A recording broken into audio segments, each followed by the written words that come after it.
Welcome to another episode of my podcast, Small Beginnings with Sarah. And as I started thinking about what I wanted to share with you this week, I've been doing it weekly, y'all. Last week we had an amazing guest, Jen Salyer. If you haven't listened to that podcast, you need to go back and listen to it. We're switching over from Lipson to Buzzsprout, and I think this will be the first week that we actually use Buzzsprout. So lots of pivots in my business. I'm also working on digital courses on healing your heart from grief and trauma by using different creative processes. And in the middle of July, I think the 17th, I'll be releasing my next digital course, and it'll be on painting. And so be watching for that. I think there's even an ad that may be playing on this podcast for you to learn about this course. So that I'll be releasing in mid-July, the first of 7. But this week, as I was thinking, what am I learning? I love to be reflective, to say, God, what are you teaching me? What are you wanting me to learn? And y'all, my golf game is something that has a lot of layers of meaning. And I'm learning a lot about myself by learning to play golf. Um, so I'm going to share with you today what I love about playing golf. Also, I'm going to share with you what I'm learning about myself by playing golf. And I'm going to share with you a recipe for cooking meat in the Instapot. And the last few weeks, Earl and I have been eating more carnivore, which I know what a carnivore is. They're meat eating animals, right? But we've been doing that and actually have been feeling really good. Lost quite a few inches and a few pounds, and have had good energy. And so, anyway, I wanted to share with you a recipe about a pretty quick, less than 30-minute recipe for cooking some meat in the Instapot. So, I'll do that at the end. But I'm going to start off by saying, God, thank you that you give us life opportunities to learn new things. And wow, golf has been such a new thing for me, y'all.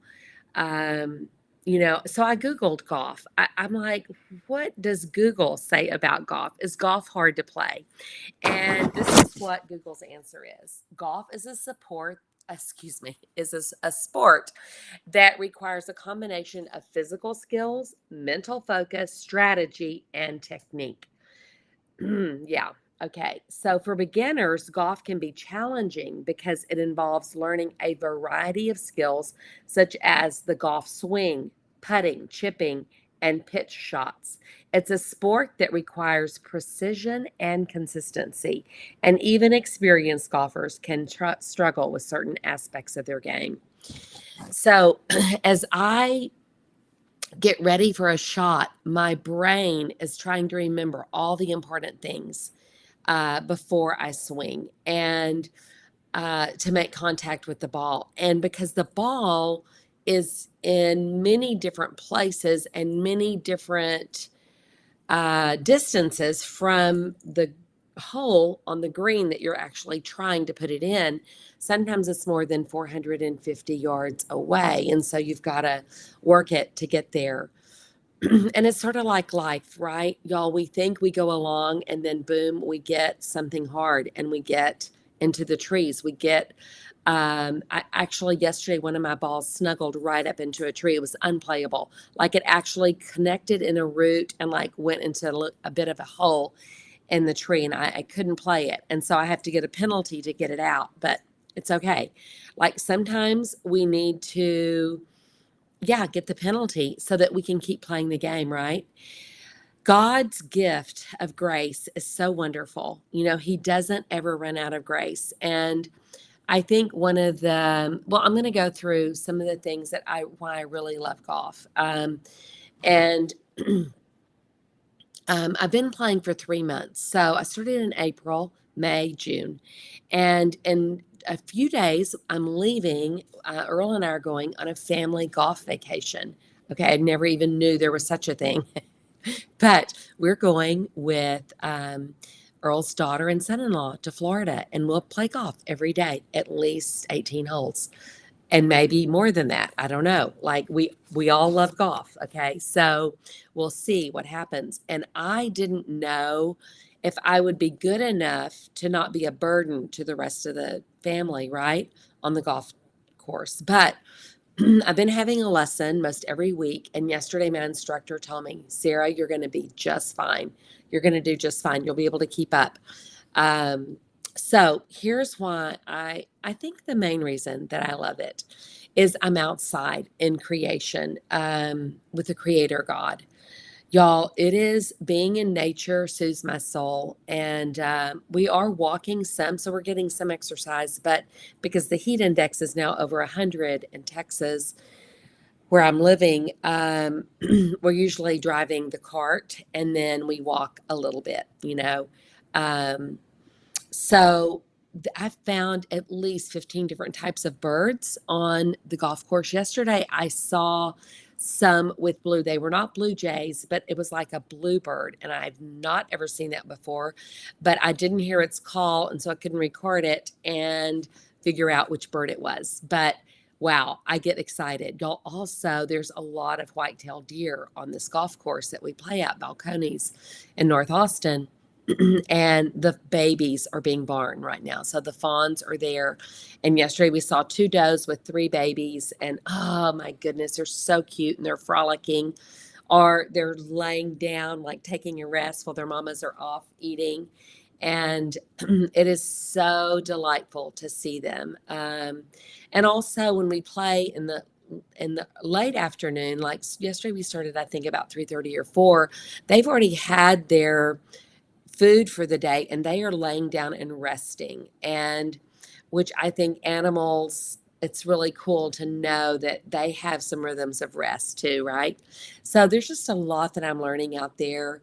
Also, I'm learning to be hydrated, be sure that my body has enough hydration. And so I'm drinking a lot of water. There's water stations about every other hole on the golf course, and wearing a hat and wearing sunscreen. And I even bought this ice towel that I put in the ice bucket because our golf court has an ice container in it. Put it in there and then put it around my neck. And oh my goodness, it's so refreshing. The second big thing I think that I can't pass up, and it's the reason I started playing, was to spend time with my amazing husband, Earl. Take a little drink of sparkling water here. He loves the game so much, and it's been such a part of his healing from grief to play golf. And yesterday he asked me, like, I think you really love this game, but do you really love this game? And I'm like, I really love this game. So it takes us about 4 hours to play 18 holes. So that has just really been amazing to spend this much time with him on the golf course. And Also, the third thing is this challenge. I really believe that the human brain needs some challenge to be at our best, right? If everything is so easy for us, y'all, I just don't think God made it that way. I believe that He made us to want to improve, to want to learn, and definitely there is challenge in this golf game. And so, I just turned 66 years old in April, and that's when I started playing. And in 3 months, my instructor told me yesterday, Sarah, you have improved. Like, you're going to be fine in Florida. You're keeping it out of the trees and out of you're keeping it on the fairway a lot, which I wasn't 2 weeks ago. But I've learned some new alignment, right? I was out of alignment and I didn't know. Perspective is not real easy for me, for my brain to understand.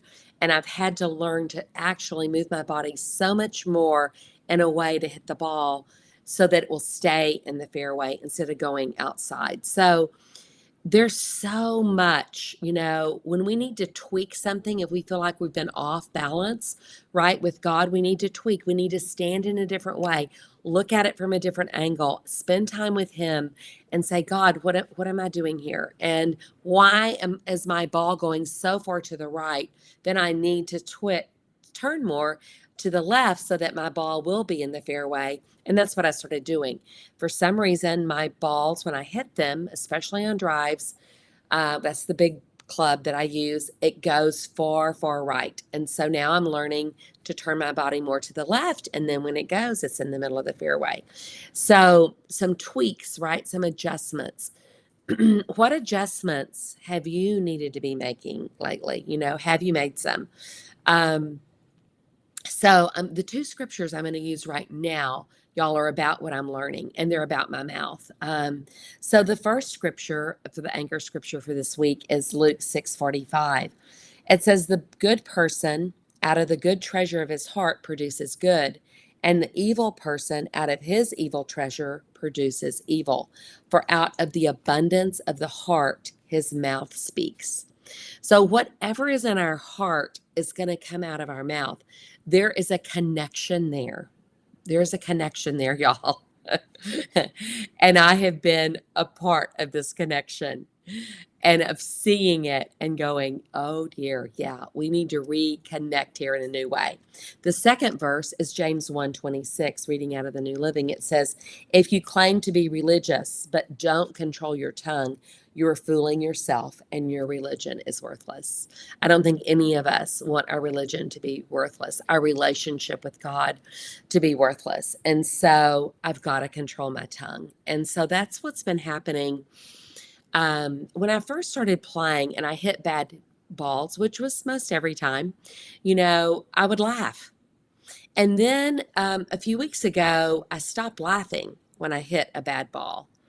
And I started getting frustrated with myself because I had higher expectations, right? That I would know better than to hit like that. Well, as I read to you from Google at the beginning of this podcast, is that it requires precision and consistency. And even experienced golfers can struggle with the game. And so I've been observing even more than 3 months because I've been riding around in the golf cart with Earl and the people we play with. And yeah, it's not always beautiful out there, right? What comes out of the mouth. And so God really has shown me some places I needed to repent. Y'all, when I hit a bad shot, like I am saying, it's not like a big, big, big important cuss word, but I'll just tell you what I usually say when I mess up is darn it. Okay. Well, it's not technically a cuss word, but it's so close. And, I feel like I shouldn't be saying darn it when I miss. I want to be at peace. And so I'm like, I'm not going to do it. I'm not going to do it. Well, yesterday, the club that I'm struggling with the most is a chipper. I just got it last Saturday. Earl bought it for me. It's to help my game around around the green. And a lot of the greens are rounded, so they're like a berm. And so I'm not on the green, so I'm down below the green, which is great. I'm close to the green, but I'm not on it. And I can't putt up it because it's up a hill with high grass. So he got me this chipper, and you just chip it in. You chip it, and it pops up and goes. Well, I've been doing line drives, meaning straight across, not going up in the air, just going line drives to the other edge of the earth. So I feel like I'm doing global, circumferencing the globe, the earth, the face of the earth, from one side of the earth to the other side of the earth. Then I have to chip back up, and then don't chip it right, and then I'm not on the green still. And so yesterday I've been working on this, like even with my mouth, like bridling my mouth, like, Sarah, don't lose peace. Like, don't say darn it when you mess up.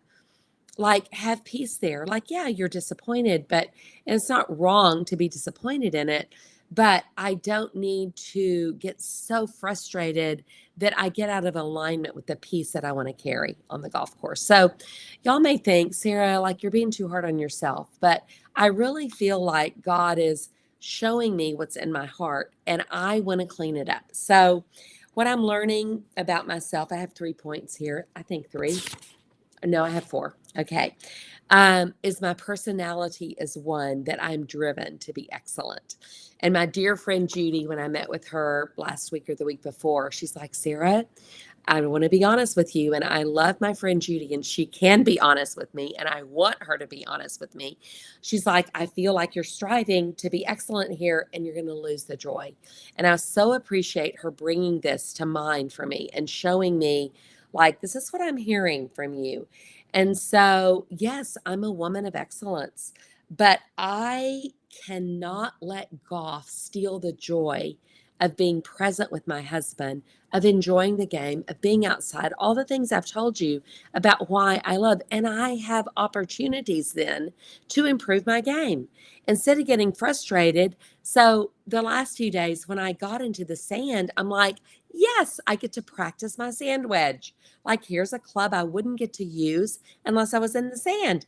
And so now I get to practice where I can become efficient or proficient with that certain club. So, when things don't go our way, what can we learn from it and say, this is going to give me a better opportunity? Because guess what, y'all? I'm going to get in the sand again. I will. I am going to make mistakes again. I just am. I watch golf on TV now. Okay, I never used to. Even the best golfers get in the sand and they don't throw their club and they don't say a cuss word. They just get it. And then sometimes they hold it out or hole it out. I think that's what it's called, where they're in the sand and they go ahead and put it right in the hole. They don't even have to putt on the green. They just get it in. I'm like, oh, I'd like to do that. Earl did it one day last week. He holed it out of the sand. It went right in.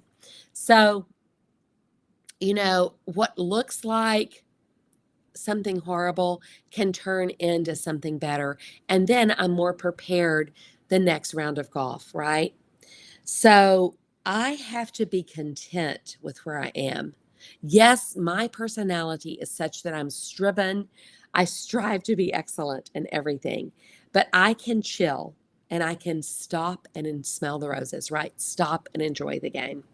So that's a learning for me. The second learning is this same thing in a way, is that when I lose my peace, why have I lost my peace? How can I get realigned to say, no, I'm going to enjoy this? Like just what I said, I get this opportunity now to improve with this certain club or in this certain area. When I get in the trees, what do I do to get out of it? I've learned when I get in the trees, don't try to hit it long, just get it in the fairway. So use a club that's just going to be a shorter stroke, get it in the fairway, get it back into the playing area on the green grass, right? And not hit it on the other side and get it in more trees or more rocks. So can I be a carrier of peace in all circumstances? My third learning is, my mouth. How can I put this bridle on my mouth, y'all? Because when I say, darn it, I don't even think, like, it comes out. So what is in my heart is going to come out. And so God has to clean up my heart. David said, Lord, come into my heart, like show me where my heart is wrong. And y'all, I really believe that this golf game is helping me purify my heart. Like when I get frustrated, I don't want to lose the peace. I want to regroup, calm down, and hit the ball again. And maybe with a different club, maybe with a different angle, right? So I have to put a bridle on that what is in my heart so that what comes out is pure. And my fourth point is God is in the business of transforming me. Y'all, he's transforming you. And I can give up control and let him do his beautiful work. So can I receive grace from God so that I can give grace to others in this very difficult game, but really, really fun game? I'm really surprised, y'all, at the creativity in this game.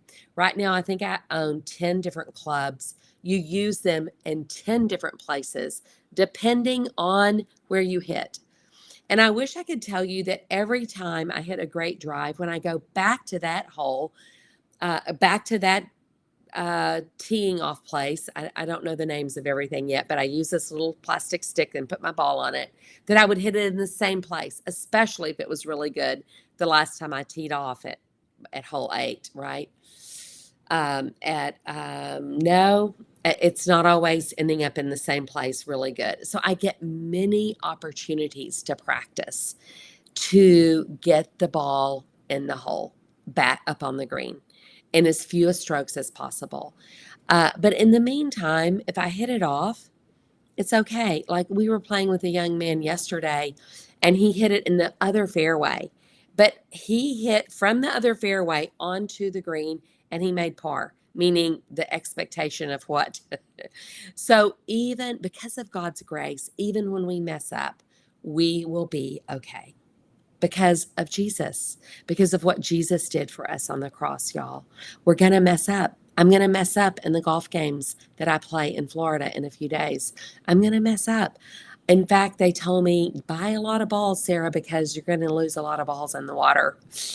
And Earl bought me the most beautiful hot pink balls, fluorescent pink balls, a few weeks ago as a gift, and I smiled big because I love them. Yesterday I lost one. The day before, I don't think I used any because I'd lost 2 the day before and 2 the day before. So, like, I've already lost 6 of them, and I'm like, I don't want to lose anymore. I won't be using them in Florida. I'll use these other white balls because I don't want to lose the preciousness, right? But to get better, I'm going to need to lose some balls, right? I'm going to get in the water. There's one hole, it's hole 17. I've yet to get it on the green, and it's across this big abyss. It's across a canyon. I mean, it's on the golf course, so it's not like a big canyon like you would think, like Grand Canyon. But it used to have water in it. Now it doesn't, so I can go down and get my balls. I have not yet hit it from the tee over to the hole where the hole is, but I will. I think in a few weeks I will be able to. I thought for sure I would yesterday, and I tried twice, and nope, it didn't go across. So I'm not going to give up. I'm going to keep going there, and God's grace is going to keep pouring on me because I'm going to pour grace on myself. Y'all, show grace to yourself. Show grace to yourself. I'm learning that. Now I want to share with you, this verse. It's John 8:32, and you will know the truth, and the truth will set you free. Jesus is our truth, y'all, and he will set us free. So whatever your worries are, wherever you've been frustrated with yourself, can you just sit with him and say, God, help me. I'm going to get better. Help me realign to you. Help me turn a little bit. Help me move the ball up a little bit. Help me move the ball down a little bit. Help me get my grip different. Show me how to adjust my own self, what I have control of, so that I can be in alignment with you, so that I can hit the home run. But this isn't home run, so I can get the ball in the hole. God will set us free. And I want to live with freedom, y'all. I want to live with freedom where I'm not worried about anything. He says, you have enough for today. Don't worry about tomorrow. And I can tell you, I am worried a little bit about, I haven't been painting, but then I have been in obedience to God this year. I'm working on paintings number 32 and 40 today, trying to get a few paintings finished because I'm going to drive to Fredericksburg this afternoon and take some paintings over there to Loca on Main, so they can maybe sell. And that would be helpful for my business, which is going to help me fund my mission trip to Central Asia the end of July. And so I need to sell some paintings. So I'm painting. But I haven't been painting a lot. Why? Because God told me, focus on your husband. You've just gotten married. Like, this is the role I have for you right now, Sarah. So I haven't made a mistake. So now he's saying, walk in faith. I have people that will buy these paintings. They're beautiful. They will find the home. In fact, this one is just one I did yesterday. And Jesus is Lord. He is Lord over my life. He has got the power. And so I did this angel yesterday and wrote some of the words that I was feeling and hearing. And it's not quite done. I may do a little bit more, but God is my power. Yeah, God is my power. So I'll be taking that one to Fredericksburg today. So I'm like always thinking, God, how can I be in alignment with you? What do I need to lay down so that you can be in control?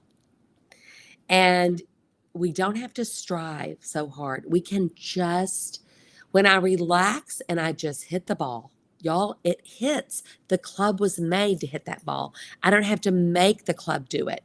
That certain club is made to hit the ball and the angle of the club for that certain hit, right?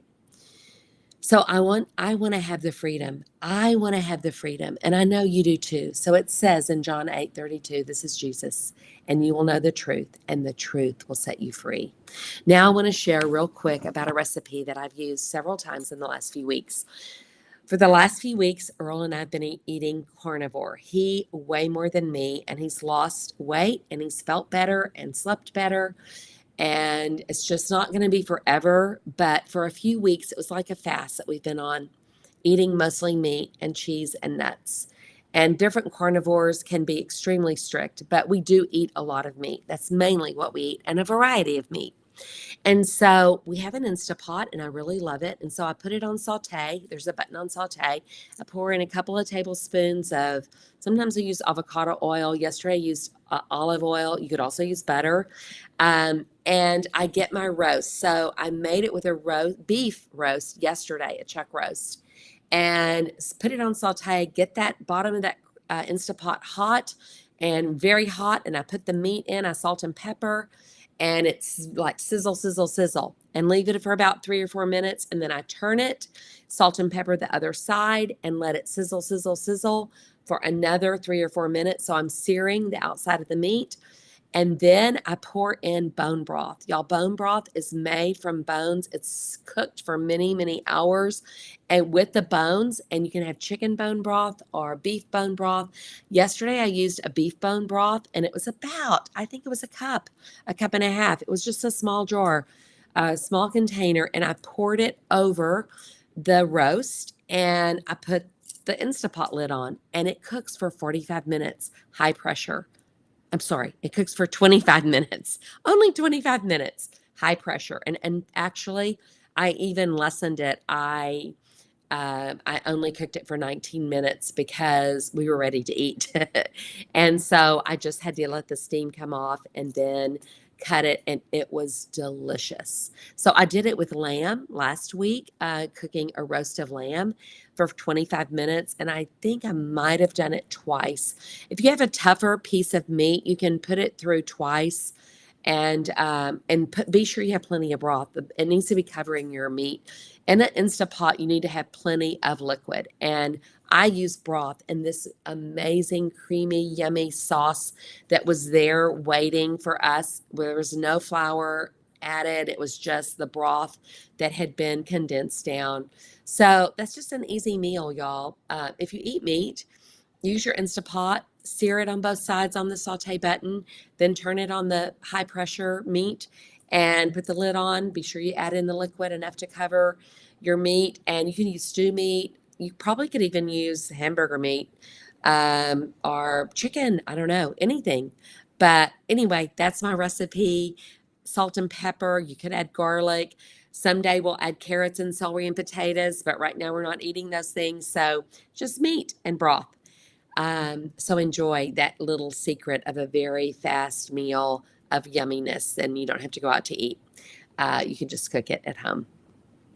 So blessings, y'all, for your week. I do hope that I can stream this next week and do a podcast while I'm in Florida. Maybe an update on my golf game, maybe what I've learned, but family time, and maybe I won't come on. I don't know. I'm just going to see how it is.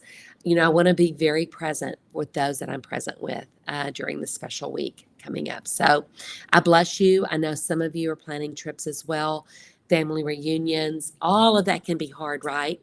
But if Jesus has set us free, y'all, we are free indeed. And he has set us free.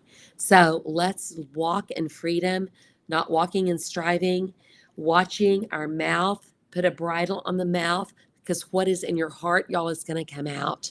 And so, God, help us purify our heart to be in alignment with you. Help us put a bridle on. Help Holy Spirit, catch it before we say something that we really shouldn't say. So I love y'all. Thanks for listening to my podcast, Small Beginnings with Sarah. I'm raw and authentic, and share it with your friends if you want to.